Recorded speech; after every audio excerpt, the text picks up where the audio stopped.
Can you hear me and see me? Yeah, so George Uetz is going to talk about transmission of vibratory courtship signaling in Schizocosa ocreata and saltatrix, wolf spiders, and leaf litter. All right, take it away.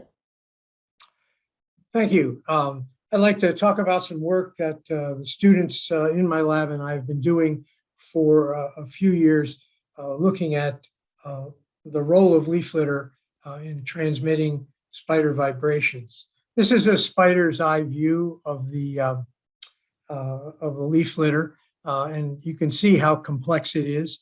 And litter complexity does play a large role in what we call the active space of spider signaling.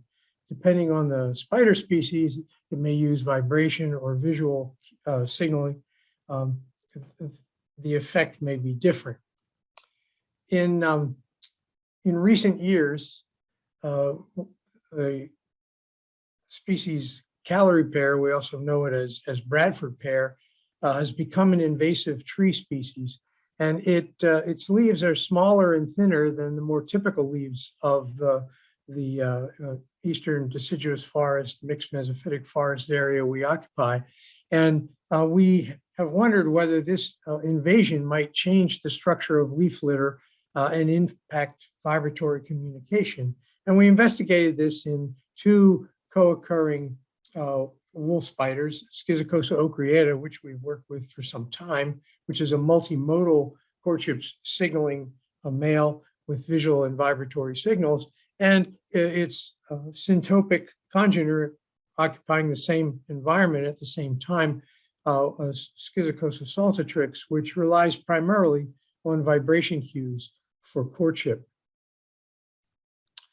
Ever since Jerry Roeder discovered that wolf spiders had a hidden stridulatory organ in their pedipalps and was first able to record and play back the stridulatory vibrations they created, I've been fascinated by the role this plays in species recognition, sexual selection, and also in the context of this very complex environment. Today we have better recording equipment than when I started, Jerry and I started taping microphones to the bottom of cookie tins. We now have laser Doppler vibrometry, and we use this technique, which is a very sensitive but strong signal recording that does not add any weight to the leaf and distort the sound. And we recorded vibration signals of both these species on representative leaves of Calorie Pear, maple, red oak, and sycamore, which are typical of the environment. We then analyzed these vibrations with Raven and Spectra Plus software. This is the courtship of Schizocosa ocreata. I apologize to those of you who have seen this every year in talks of my students, but this is the multimodal signal. There's obviously visual signals here, but there's percussion, there's stridulation, leg tapping. All these vibratory signals are important in courtship and mating. Start that. If you look a little deeper and you analyze this sound, you see that the oscillogram, which is shown above, identifies four distinct categories of stridulation and percussion. These numbers were assigned as part of a study by Hentz, and obviously shows a very complex sound for this species. Below, you see the sound spectrogram, and the colors represent the strength of the amplitude of the sound across the vertical frequency range. And as you can see, with the same sound over the same number of seconds, that some element two, which are the percussive elements, have very broad spectrum sound, while the other elements have more energy at the lower frequency levels. This is the congener, Schizocosa saltatrix, and those leg movements are really associated with picking up female silk, but you can see a movement in the pedipalps in that spider. If you look closely in this video, it has some complex movements of its pedipalps during its courtship. when you listen to this sound, it will sound very different.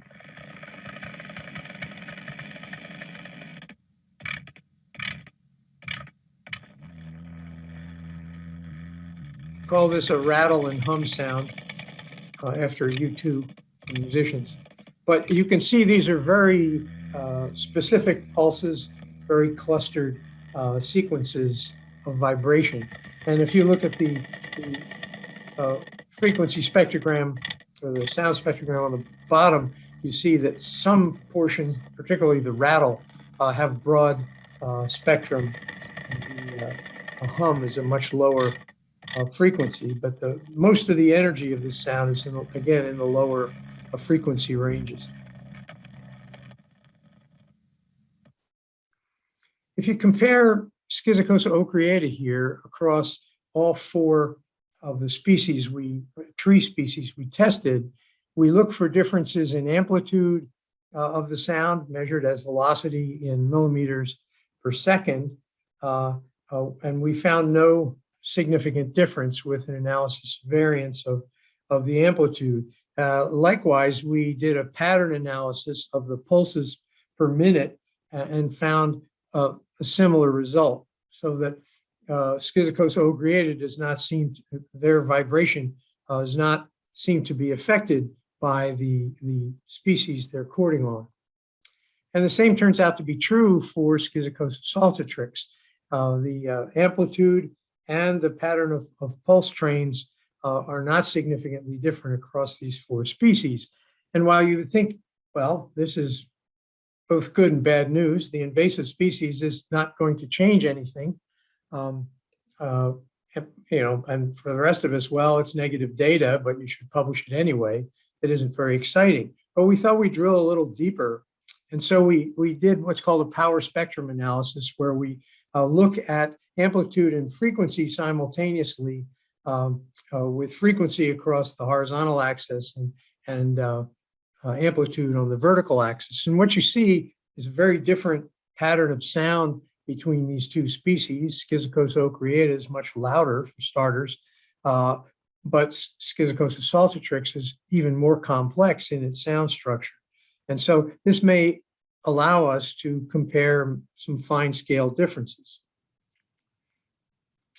This is ocreata, and what you see here are 4 distinct peaks on Calorie Pear. Those peaks are present on the other species of leaves, but Calorie Pear has it transmits the sound or vibration more efficaciously. And 2 of these peaks are significantly different across the 4 species. We also found, to our surprise, that sycamore is different than the other 2. If you look at maple and oak, they look very much, they have the same shape, and that shape is distinctly different from Calorie Pear and sycamore. So the makeup of the leaf litter, depending on the predominance of one leaf species or another, might affect transmission of vibrations by Schizocosa ocreata. The same is true for saltatrix. On Calorie Pear, there are some distinct peaks, 2 of which are significantly different. The rest of the leaf species show no differences in amplitude over frequency. So how does this affect the mating of these spiders? We created microcosms where we had either natural leaf litter or Calorie Pear leaves only in a microcosm container, and we tested 2 things. One was active space, where we had females confined in one corner with an opaque barrier so they could only sense the vibration and not see the males. And then we also let the trial proceed in an open arena with males and females starting in opposite corners and allowed to interact freely. And we recorded this all from above on video. What we found for Schizocosa ocreata was rather striking. The orientation in terms of the number of females responding to males was different between the control and the Calorie Pear microcosm. And the level of female receptivity displayed was also significantly different between Calorie Pear and the natural leaf litter. All that said, the mating success was the same. The difference in mating was not significant. So frequency of orientation and receptivity might affect the likelihood of males and females getting in contact with each other. Unfortunately, we don't have these data for Schizocosa saltatrix. We observed no matings in either microcosm, partly because our research was hampered by our COVID experience. 10 minutes. Taken together, it's clear that the vibratory signals of both these Schizocosa species are complex. They have multiple elements, but that the patterns of those elements and the amplitude of vibratory signals of both those species varied little across the leaf species tested. However, power spectra do show higher amplitude in certain frequency ranges, and that suggests there may be some possibility of distortion or change in the structure of the sound perceived by the female.